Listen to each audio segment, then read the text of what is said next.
Welcome to the Leadership Melting Pot. My name is Romeo Epps. I am the founder and CEO of Lumerous.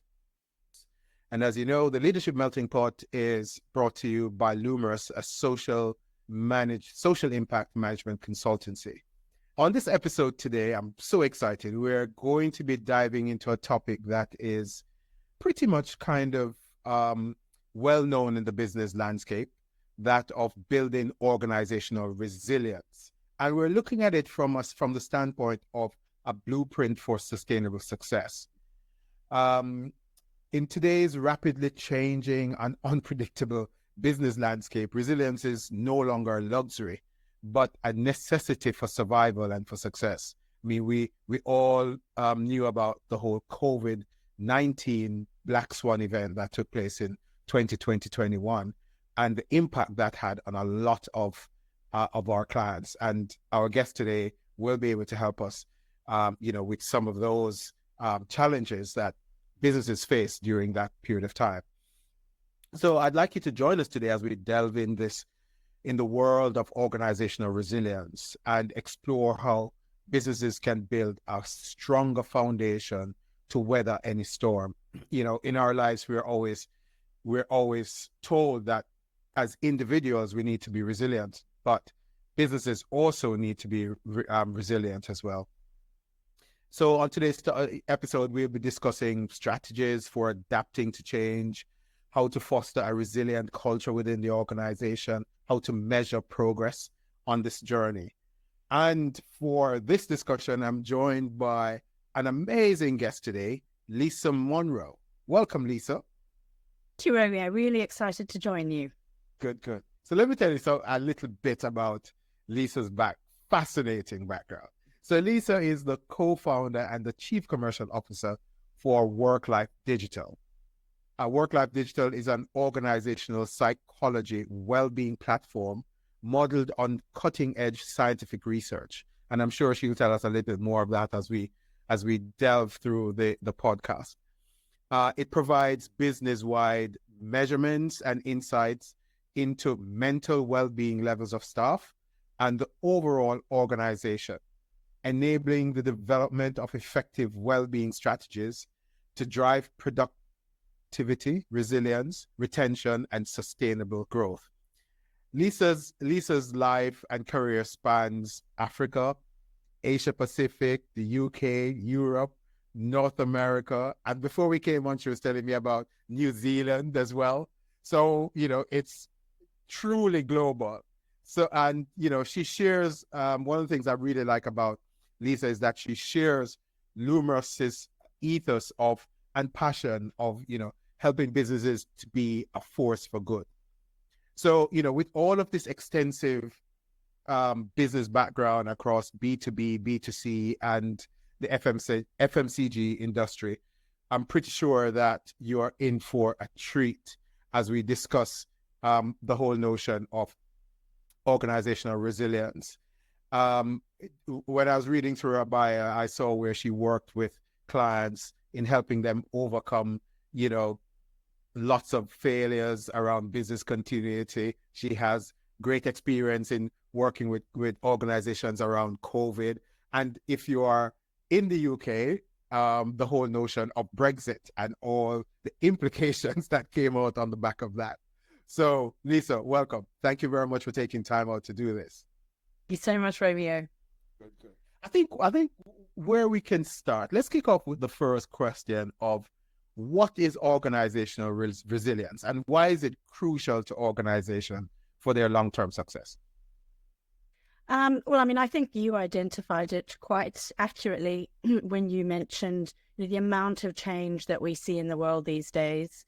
It is volatile, it is uncertain, whether it is, crises like COVID, whether it's huge business issues or national issues like Brexit. And obviously we've got things like, wars with Ukraine, the issues in Israel, political instability in so much of the world. And, from a technological point of view, we've obviously got huge challenges when it comes to cybersecurity, the impacts of AI, etc. So it really is, for me, an ability of a business to be able to ride a storm ride a storm first and get through it with successfully. But it's not just about the catastrophes and the crises. It's also about ensuring that you have got your business operating in a world that can respond to the short-term crises that you could possibly anticipate, the ones that you can't. Like, we obviously never saw COVID coming, but also, just developing the strategies, the operational processes, the people, the leadership to ensure that no matter what hits your business, you're in a place to succeed, through it. I read a great analogy a couple of weeks ago, which was all about it's kind of like a muscle. So it really helps a company not only survive tough times, but to come out stronger no matter what the situation. I like that analogy. It's like a muscle. So that means if it's a muscle, it means you have to keep training it so that it becomes stronger and stronger over time. So it's not like just writing a business continuity document and then that's it, right? Yeah. Okay. But sorry, I was going to say, if we liken it to fitness and the use of muscles in fitness, it's we do need to be doing something all the time to ensure we're healthy and fit and supporting our muscles. At the last minute, if something comes up and you try to do something, you try to run a marathon and you've done nothing, then obviously you will fail. So it's obviously all the things you can do to keep your business strong, no matter what it encounters. Yeah, I go to the gym all the time, and if I miss a few weeks and try to go back and lift the same weight that I used to, it doesn't work. I have to keep working at it. But the more I listen to this, though, and we do a lot of work in the risk management space. How does this differ from risk management, or is it part of risk management? I think you're right. It probably is part of risk management, but for me, risk management is shorter term. It's more, it's kind of immediate. We can identify a lot of the risks that a business might face, not all of them. As I said, COVID was a huge surprise. But for me, risk management is ensuring you've got the strategies and plans in place for, well, how will we respond in likely risks? So as I mentioned, cybersecurity is one, being hacked. What happens if our supply chain fails, if we suddenly get, cut off from China, as a supply source, as we did in COVID. So it's identifying those kind of shorter term, immediate risks and having plans in place. Whereas resilience for me is much broader and more encompassing. It also incorporates positive opportunities. So if the market changes and all of a sudden consumers are much more into another area, or there's a new technology that's come out, it's do you have the right attitudes, culture, leadership, and processes to take advantage of those, so that it can be a positive thing as well. But how do you take advantage so that your business will continue to succeed in the much broader scheme of things? So I would then say, risk management is more, for want of a better word, more static or more tangible, whereas resilience is a mixture of that tangible and intangible kind of components in the organization, because culture has a lot, and we're going to talk about culture, has a lot to do with building that resilient muscle within the organization, right? Absolutely. Yep. So it's, readiness for no matter what comes your way, even if we can't possibly identify it at the moment. It's, we have prepared the business to, potentially use the strategies and the roadmaps, etc., that were developed for known risks, but being able to adapt those for something that we didn't know was coming. So how can organizations then, as I think about this, how can organizations then assess their current level of resilience? Because I'm figuring that would be kind of very important for them to see how far they are on the journey, correct? Oh, absolutely. Measurement, I think, is so key for me, and it actually is something that's very related to our business, Work-Life Digital. Measuring what is and what isn't working in an organization, and what can possibly go wrong, and how you could potentially mitigate those risks. I think is so key, rather than sitting there with a vague notion of, yeah, we're doing really well, but who knows how we'll react if something goes wrong.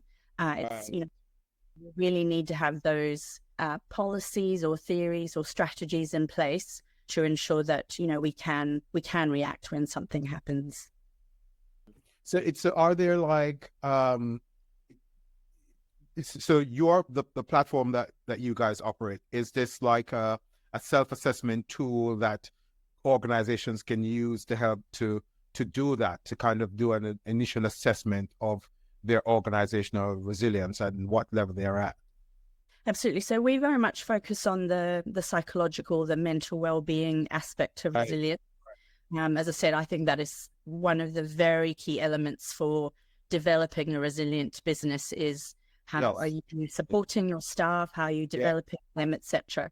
So the idea is organizations need to look at mental well-being as a key factor of being resilient, and measuring the risk factors for individuals as well as for the organization. So one of the things we often say is, I think the general approach to mental well-being over the past few years has been, the individual employee is responsible, and sure, we'll give you a meditation app or some yoga classes, just this generic tool we'll throw out there, and that will help with gym membership. Yes, exactly, with your well-being. But we're all individuals, so we respond differently to risks in life, or issues or crises in life, and what I face is different to what you face. So having this generic one size fits all, again, is where I don't think a company is developing a very resilient approach or strategy. So our tool is, each individual and organization can do their own survey, and they get their individual report, which identifies what are your risk factors in mental well-being and how you can start to work on those or support yourself and leverage the things you're really strong at. And then from an organizational perspective, we take all the results of the individual surveys. It's all done, with high anonymity and confidentiality. And we analyze that and build an organizational report. And it also takes into account, engagement levels and a lot of the elements of engagement. So it's an overall report for a business to say, you have risks. This is your individual story of your organization with the individuals that work there. And these are the tailored recommendations on how to address those risks, both from an individual, your employees and your teams, as well as your organizational culture and leadership and factors that are having an impact on your organizational well-being. So this then,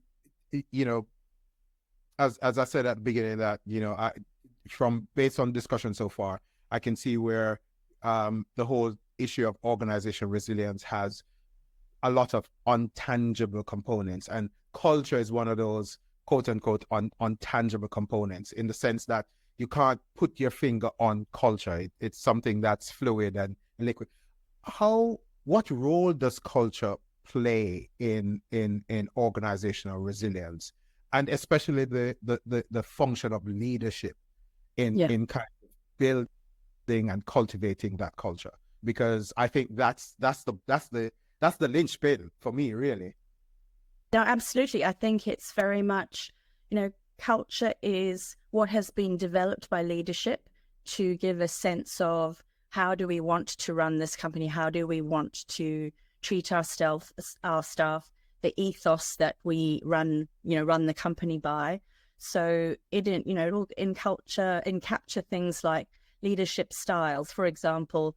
How much are staff able to push back on a leader or question them and say, well, I've got an idea, or I don't think this is working for me. And to be able to do that freely without repercussion. So it's the concept of psychological safety. You should be encouraging your staff to, come up with their viewpoints and how they think a business can improve, and how they think a business can ready itself for, unknown issues or things that arise. So again, it's very much that leadership and how leaders make their staff feel in terms of expressing their viewpoint, giving them autonomy to do their jobs without being micromanaged. encouraging things like embracing failure is a key example for me. It's one of the things I'm really passionate about. We tend to find in many organizations that, staff hate being criticized or given feedback. The all dreaded performance review. It's viewed as a horrifying thing and it brings you down, rather than viewing feedback as such a huge opportunity for growth. Your manager has taken the time to think about how you can improve or how you could do better in your role, so that then you can then be promoted and grow and change, etc. So I think, again, it's one of those, it's an ethos, it's part of the culture of how do we approach failure? Do we learn from it? Do we then know, okay, next time we can do better, etc. So as you say, culture can be quite hard to change. There's so many different elements, but it is generally the way that a company is run, embraces change, embraces input from all of us, no matter, who the staff member is. So I mean, what I'm getting from what you're saying, or what I'm hearing, is that the whole notion of trust, empowerment, and collaboration these are strong foundation of a culture, but also a strong foundation for organizational resilience, right? Absolutely. And interestingly, those features in terms of empowerment and collaboration and trust are a huge element of, the psychological construct of mental well-being. Yes. As I said, our tool is built on 27 psychological constructs that all play a part in mental well-being, and supporting those and facilitating those. If you give your staff autonomy, it shows you trust them, that you're not going to just micromanage everything they do. They can be proud in what they do. They will still learn from failures, etc. But again, it's a construct that has such a powerful impact on overall mental well-being. So again, so many of these things play a role in how we feel day to day, how we perform, because, mental well-being also has a huge impact on our performance at work. So it is so essential for businesses to be investing in that and seeing how they can support staff in those areas and build that amazing resilient culture. So what are some of the pitfalls then that you are seeing organizations face when they're trying to build resilience in the organization? I think key for me is so much of it comes from leadership and how open they are to putting the ego aside and acknowledging that everyone has a role to play in the business. So it doesn't matter how junior you are encountering, process issues or strategy issues or whatever it is, and you have a viewpoint on how things could potentially improve, or, the way a company could do things better. What we tend to find in there is that there are a lot of organizations where leadership doesn't want to be challenged or told that they might be making mistakes as well. Some of that can be self-imposed. As leaders, we all want to make sure we're doing the best that we possibly can be. But I think such a huge part of that is allowing everyone in the business to have a say, to have open communication, to talk, as I said, to talk about the failures, to acknowledge the lessons we've learned from failures. And I think it's just, so key for leadership to keep those communication lines open, be open and honest about, your potential failures as well, because that also helps people to learn.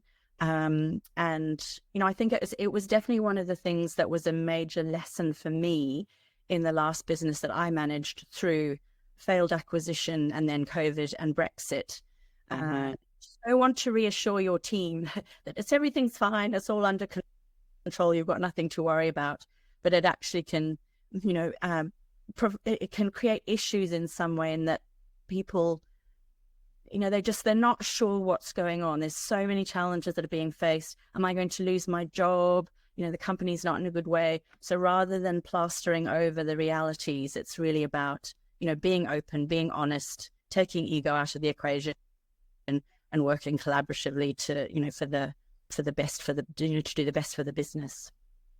So you'd say agility is the ability to be able to move quite quickly and respond to changing circumstances. Would you say that's an important component of organizational resilience.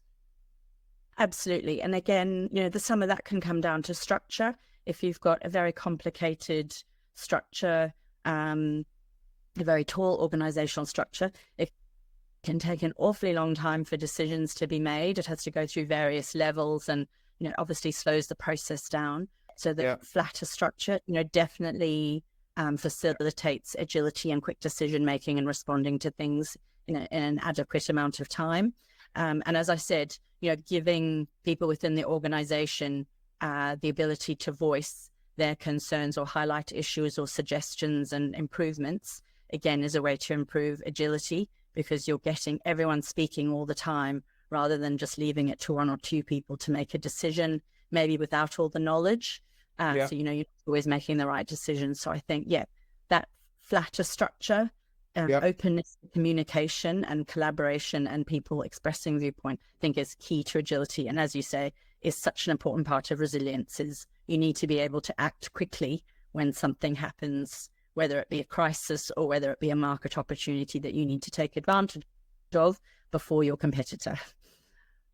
I mean, I want us to go into the whole notion of technology and how that can help, or in terms of resilience building tools. But what is coming to mind right now is the whole notion of the agility to change in circumstances. And for example, I know that you helped quite a number of organizations through COVID, when a lot of that was down to culture, really, when people were working remotely and, a different way of operating. Even lots of leaders were struggling with that. Do you have any examples of how organizations could cope with or coped with that particular situation? Maybe, without mentioning names of companies, but give some examples that other companies could actually learn from.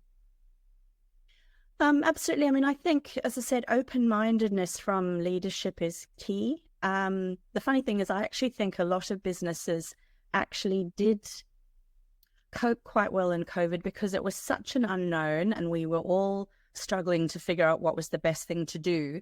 So it was almost, a lot of businesses were much more open to trying new things. So it was like, no questions asked, everyone just works from home, because we obviously can't come into the office and we need to keep the business operating.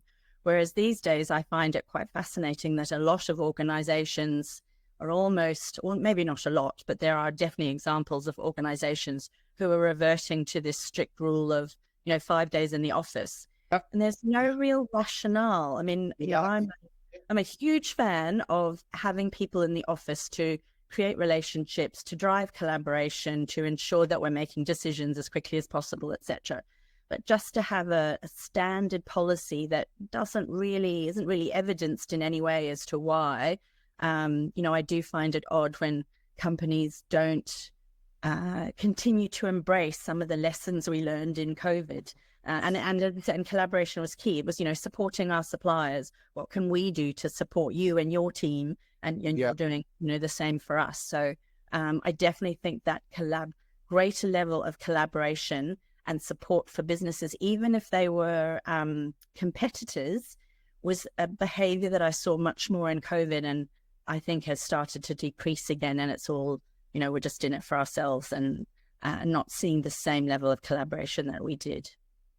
A lot of that is a lot of, companies forcing employees to come back into the office is more economic than thinking about the well-being of the staff.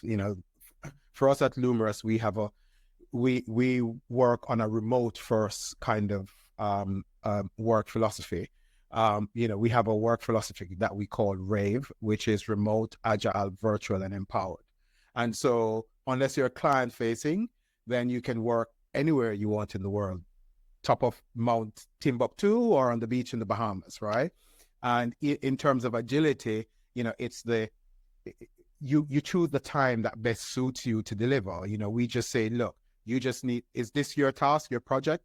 You need to deliver it at the deadline when you say you need to. And what we find is that people are far more productive than actually saying you must be in the office at this time. And I also think that also helps to build resilience in an organization in so many ways, right? Totally agree. I mean, again, it comes down to that idea of, giving staff, trusting your staff and giving them the autonomy to do their job. And they should figure out how to do their job adequately. It doesn't mean you have to be in an office from 9 to 5:30, as long as you are achieving your KPIs or your goals or the project deadline. So I do see, and again, there's huge amounts of research to show that if you show your staff trust and give them the autonomy, respect them enough to figure out how to do their job well, the levels of engagement are far higher. Levels of presenteeism and absenteeism are far lower. So again, that's, it is a key part of resilience to have a team on board who know their jobs, who know what to do in a crisis, and have the ability, again, it's that quick decision making. I've always been given the autonomy to make a decision and do something quickly. And so that's what I'll do, rather than waiting for, the approval of a manager who's in a different time zone or whatever. So, I do think it's, that autonomy and trust is such a huge part of an effective team. And again, that effective team is a huge part of creating a resilient organization. And it helps to create that mindset of being able to move quickly and being flexible as well. Because if your well-being is taken care of in a certain way, you'll be able to think much quicker and come up with much more better solutions, etc. How can organizations then invest in employees' resilience so that they can operate at that level in a crisis? What are some of the things that us as employers can do?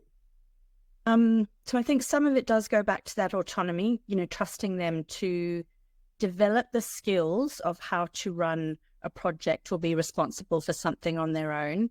So again, I very much encourage, it's kind of like a coaching approach by managers. If a staff member comes to you and says, I'm not sure what to do about this, rather than just giving them the answer, which I do understand is easier for the manager because they've got so much on their plate. It can just be like, I don't have time for this. I just, yes, you go off and do that. But in the long, I do. And I was like, I used to be guilty of the same thing. I was overloaded. So I was just like, okay, just go off and do that. Yeah. And in the longer term, it is so much more effective to say to yourself, well, what do you think? What do you think is the best approach? This, again, as you can bandy ideas back and forth or challenge them, and then they will, they get used to coming up with a solution and then become much more confident at implementing their own solutions. And again, they're not always going to get it right, and there will be, they may make mistakes, and again, but it's coming back to the talking about what happened, what was the failure, what do you think caused it, what will you do differently? And again, I think it's, if you repeat this kind of behavior, it really encourages growth and confidence in your team, which means they have the skills and the knowledge once you hit a crisis. They've learned everything that is so relevant to applying to a crisis situation, or it's something that does require huge amounts of agility and quick decision making. So sometimes organizations tend to believe that, we'll run a training program, we'll have a workshop, to solve everything. Is resilient? Can you workshop or teach resilience, like run a training course? Is that one of the support systems that employees could do? Absolutely. I think that's, one of the tools that we would recommend the most, within building mental well-being. If you've been protected all of your life from having to make big decisions, and, we will eventually all have to face pretty serious things in our life. It doesn't, it'll be different for everyone at different age. But supporting your team to learn resilience techniques. So again, it is using those examples of, well, we failed here, or you made a mistake here. You don't face negative repercussions. It's just questioning them on, okay, so what would you do differently, and what will you do next time? So those are the kind of techniques that training can help with, to, just getting people to question all the time. What can I do differently? How should I approach it next time? And I think when you develop that practice of questioning yourself, I do think you build resilience, employees build resilience in themselves. Do you think that the whole notion of having diverse teams, does that play a part in building resilience within the organization? Oh, absolutely. I'm a, huge proponent of diversity, having different viewpoints and skills and experiences. Because again, someone in the team may have experienced something similar. So they bring such important knowledge and an approach to an issue. And sort of say, well, we did this and this is what we learned from it. So, just having diverse ways of thinking from different cultures and backgrounds and industries and viewpoints, I think is so important for a business and again, it really helps to consider or prepare for what might go wrong in the future.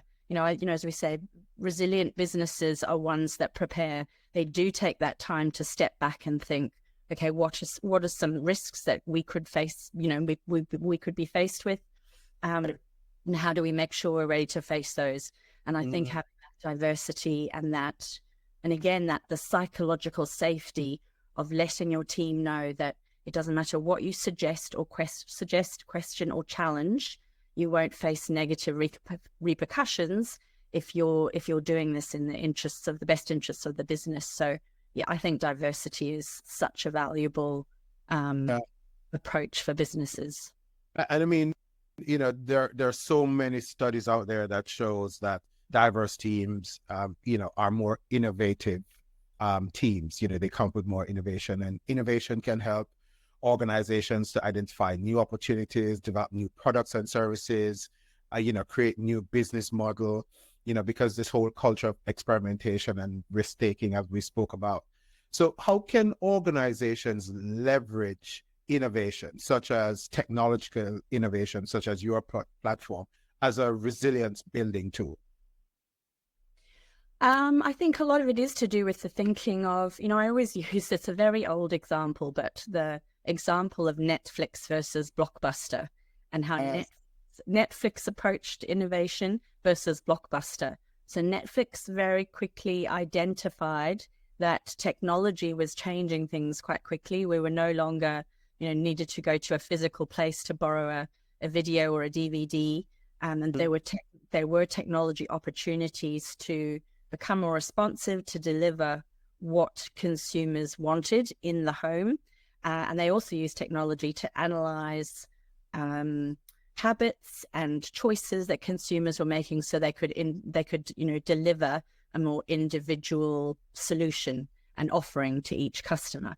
Whereas Blockbuster just went, no, there's no concern here. No need to change. We'll just keep doing what we're doing. We'll stay with our physical stores. We'll continue to fine people for, being late with their returns, etc. And we all know what happened to Blockbuster. So again, it's, innovation and looking at what is happening in the market, what's happening with technology. How do we ensure that we are responding appropriately and, quickly enough to take advantage? Again, is so important, to be a resilient business and to succeed in the face of a changing market and world. It's funny you mentioned Netflix. I was listening to a podcast, Stephen Bartlett's Diary of a CEO, and he was talking to one of the co-founders of Netflix. And the guy said that they actually approached Blockbuster to buy them out, and they were literally chased out of the office.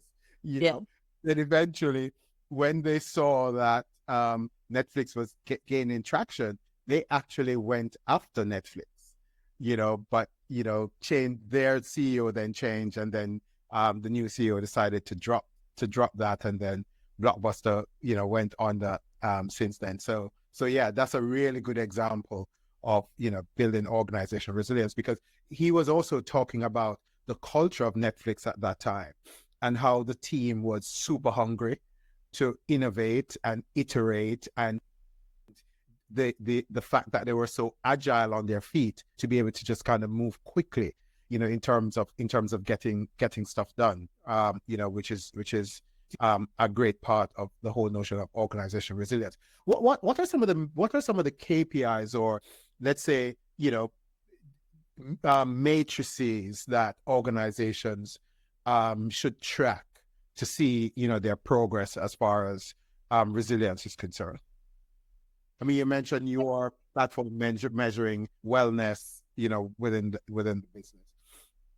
To be honest, so many of the metrics are metrics that are just used for business performance. Again, it's constantly keeping an eye on, how are we doing from a financial perspective in terms of revenue and profitability, and, what is the, the safety we have if something goes wrong. Are we financially got enough, financial strength to be able to cope through a challenging period of times? It's, your customer reviews. How are your customers feeling? Talking to them. Are they happy with your service or your product? What is their feedback? How could you improve? How are your staff doing? Are you delivering on time? It's, it's so many of those kind of metrics that we use day to day in business, I think are also key to building a resilient organization. It's being able to identify through constant analysis of your metrics, oh, look, something's going wrong there. So there's a reason we're seeing a downfall in revenue. Is it because we're losing customers because of something going wrong, or we're not able to attract new customers? Or, it's those kind of questions that we should be asking ourselves to identify issues as early on as possible, so that you can then, try a new approach or put, new processes into place to address those. And again, it's that, analysis and investigation early on, again, that builds a resilient business, because you don't leave it until it's far too late to address. So checking up or measuring your organization resilience is more like a overall health check of the organization, using, all the things that you would normally use, your management accounts, your employee engagement survey, your risk register, but also at the same time, just, making sure that you do some what if scenarios as well, in case there's a COVID, how would we do this? Okay. So really, and I think it's worth revisiting it every 6 months or every year, whatever is, possible. I think a lot of businesses tend to go, oh, well, we've got a business continuity plan in place, so that's fine. And that won't be revisited for years. But, as we have, discussed, the world is changing so quickly. Technology is changing so quickly. So again, it's taking the time to revisit those areas every year or every period, and saying, what are some new risks we haven't thought of? And is there anything we would do differently, if that new challenge occurred? So I do think it's businesses constantly questioning themselves and not feeling safe. Oh yeah, that document's there, we'll be fine now. So it's yeah. It's so if you are to look at what are some of the emerging trends, and I mean, we do lots of horizon scanning, in the areas that we're good at, corporate governance and the whole notion of ESG, and we tend to see a lot of trends, and we tend to be able to kind of identify those and see how they would impact our clients or impact organizations most generally. What are some of the emerging trends that you think will impact organizational resilience in the future? I think the most obvious one that's on top of everyone's minds is the technology and AI. There's a lot of talk about how much AI will impact businesses and employees and skills that are required, etc. Again, I think it is so important for businesses, and not to look at AI as always a threat, but there's a huge opportunity there as well. Is can we become more competitive by employing AI to make roles more efficient and effective, so that an employee now has time to focus on something else as well that's really important to business. So it's keeping an eye on technology and how you can leverage it for innovation and to ensure that you keep growing and taking advantage of opportunities. there are the threats as well. Obviously cybersecurity is a huge threat, and I think will continue to grow. So again, it's ensuring that you have got the right processes and approaches and checks in place to protect yourself from those risks. Sustainability is huge. There's obviously a much greater demand for businesses to offer sustainable products and solutions. That is very much the world of consumers is starting to demand more and more. So I'd say those are the key ones. I think from a corporate and social responsibility perspective, it's also about the honesty and ethical approach to business. I think, again, we're seeing demanded more and more by consumers. Yeah. When I think examples like Boeing and the horrific couple of years that they've been through, a lot of that came down to mismanagement, hiding things that were going wrong, refusing to acknowledge them, punishing whistleblowers. Yeah, just the culture within Boeing was like a linchpin to all of the mayhem that they're happening when you listen to what the whistleblowers say or the reports that come out of it as well. Yeah, just come back to your point. Take it seriously and to appreciate that feedback rather than punishing people and then trying to cover it all up. It's, if they had listened, they probably would have averted a lot of the issues that they ran into, because they trusted their employees and went, oh, there's some issues there, we need to address them. So again, I think that's, the ethics of, and, trusting and believing in your employees to help you run your business efficiently and ethically is so key. So I mean, we've always said, that we believe that, the board is the custodian of the culture of the organization and the guardian of the strategy. So what role should boards play in this whole notion of organizational resilience? I think boards should have more accountability for ultimately the performance of the business. Again, I refer to Boeing. I mean, it wasn't just the CEO of Boeing who caused that issue. It was like, why wasn't the board, this happened over years. Why wasn't the board holding the management team and the C-suite accountable for what was going on? Yeah. So I think, for me, a huge role of the board is you need to be checking and questioning and challenging. Yes, supporting, your management team and the C-suite and staff generally, but constantly questioning and asking the difficult questions and just double checking. Okay, this is the strategy you want to pursue. But what about this? And what about if this happens? And what, again, it's the risk scenarios should be very much pushed by the board to say, are we okay if something, catastrophic happens? Do we have the right processes and the right people and the right strategies in place? So I do think boards should be very much responsible for that element of business resilience.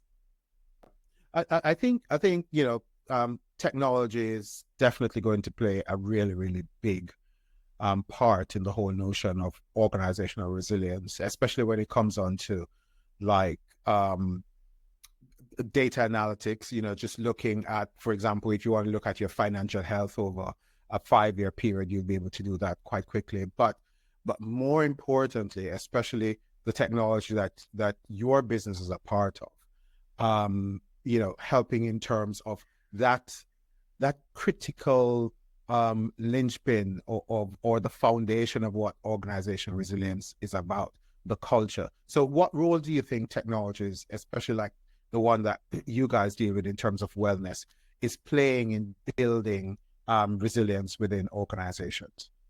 And how can organization use it more? Yeah, absolutely. I do think it is as you say, it is the analysis. It's a much, quicker and more effective way to analyze trends and data that is coming into the business. From our perspective, it is such a key part of the confidentiality and the anonymity part of our tool. We still find a lot of businesses will do engagement surveys internally run by their HR teams. And there still seems to be this lack of ability to understand that to this day, you are not getting really true answers to your questions if employees think that it's being run internally. Again, there's, questions around psychological safety. Can I be really honest? So there is quite a bit of research being done on the effectiveness of engagement surveys, and, now with our mental well-being surveys, it's kind of pointless because the information you're getting isn't true. So to be able to use technology to do the analysis, this is one of the things we say to all our customers. We never see any data that is input by employees. It's all processed, Right. by our software. And then each employee gets their own confidential report that nobody sees. Yeah. And then, there's a much greater deal of trust. Well, I can be honest and I can, Yeah. feed back the truth. And Yeah. so it does provide for far more effective, analytics and decision making, because that it's, that employees can trust that they won't face repercussions because their manager won't see what they input, etc. So, And it's a trust thing on the employee side, but as an employer, it would be also a trust thing on my side as well, because I would then know I'm getting real good, honest feedback, right? Because yep. people would be far more open to, to be transparent and say and tell you the truth, which would then, if you're a really good leader, you then take that on board and say, how can I improve this? What can I do? What can I do? Much, much, much, much better. Okay. And I Where? think sorry, I was just going to say, one of the key things in terms of those kind of surveys, you're also far more likely to get people completing the survey and responding if they see that action is being taken. Again, there are a lot of businesses will do, we do engagement surveys and we see the results and then nothing is ever done. But again, it's the leader putting ego aside, taking on board any criticism, identifying these are really important things that we need to do, and then showing your teams that yes, we are taking action and we are now addressing the issues that have been raised. So as we kind of wrap up this very really interesting discussion, and I could go on forever with this, to be honest with you. What are some of the, if you were to leave people with with a couple of takeaways from this that they need to focus on this journey, whether or not they have already started this or this is just something that they're thinking about doing within their organization, what are some of those key takeaways that you would leave organizations with? I think number one is, definitely for me, is measurement, and measurement, benchmarking, analytics is so key. And we talk about, as I said, the businesses that put into place these, ad hoc mental well-being initiatives like meditation apps. There's no measurement of whether they're effective or if they're doing anything. So it could be a huge waste of money. And across the business, it doesn't matter, what area it is. It's not necessarily mental well-being, but you need to be measuring and comparing and constantly keeping an eye on, and then, then you can suggest ideas for change, or what if we did that, and then trial that and measure that efficacy, so that you can see that new ideas and strategies, again, can be measured. And I think that makes for a far more impactful and resilient business. And then I think from a culture perspective, the key things for me are, leadership that is open to being challenged and questioned, encouraging people to voice their opinions and viewpoints as to what's going well, what could we do better, doing that on a constant, basis, so that you're always looking at what do we need to change and protect against. And then very much from a learning perspective, helping your team to develop resilience, but learning in so many aspects that can help with innovation. Having a culture of learning, doesn't matter what learning it is. And we used to say, to our staff, one of their KPIs was pick something that you want to learn this quarter. It could be croquet, or it could be, the guitar if you wanted it to be. But again, it's just that constant challenging the mind to think differently. And again, this is really often when you're in that kind of mindset, you're more likely to come up with ideas for innovation and the ways that you can help your business to be more resilient. So much of it is, is the culture of encouraging participation and collaboration from everyone, and then utilizing that to protect your business and ensure it becomes more resilient. Definitely. I mean, one of the other things that jump out to me as well is the whole notion of leveraging technology, because that can be a game changer and help you to kind of leapfrog, and get moving with the whole notion much, much quicker. But then also, be aware of the emerging trends around things like geopolitical instability, climate change, AI, and also, the whole notion of encouraging a notion of innovation within the organization. And that is driven by, ensuring that you also have a diverse team, that can help in terms of that kind of innovation and drive. Lisa, thank you so much. As we wrap up today's discussion on organizational resilience, it's clear that organizations really need to take this seriously and build in the needed mechanisms for business continuity and overall survival, really.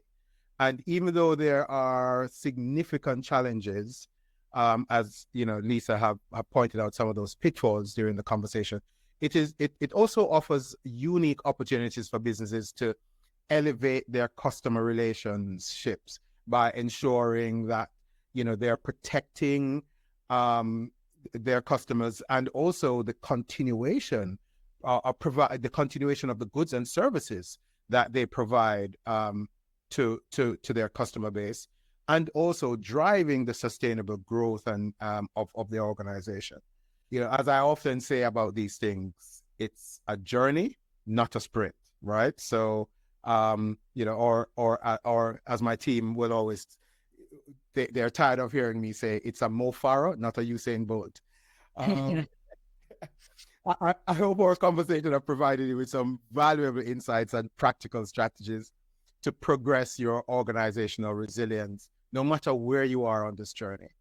I want to extend a heartfelt thanks to our guest, Lisa Munro, for her expertise in bringing this crucial topic to light. And we will provide links to, Lisa's website and her LinkedIn profile in the comments below. So, Lisa, thank you so much for your time in doing this. It's been an absolute pleasure. As I said, I think both of us could carry on talking about this for hours. But yes, it's been a real pleasure. Thank you. So if you would like to learn more about what we do at Lumros, or if you are challenged to integrate the principles of corporate governance or ESG in your business operations, monitor, measure, and report on them, contact us at Lumros at enquiries@lumros.com, or visit our website, lumros.com. You can also find us on YouTube, Instagram, Facebook, Twitter, LinkedIn, and Medium at Lumros. So please follow, subscribe, and like us on each of these platforms. And you can also reach out to us there and provide feedback and comments on any of the insights we provide on those platforms. So that's all we have for this episode of the Leadership Melting Pot. Thank you for tuning in. As usual, I'd like to acknowledge the Lumros team behind the scenes, Perpetual, Deborah, and Benjamin from the marketing team, who works tirelessly every week to produce and bring these forward. The Leadership Melting Pot is a podcast of Lumros, a social impact management consultancy. All right, folks, until next time, sending you love and gratitude.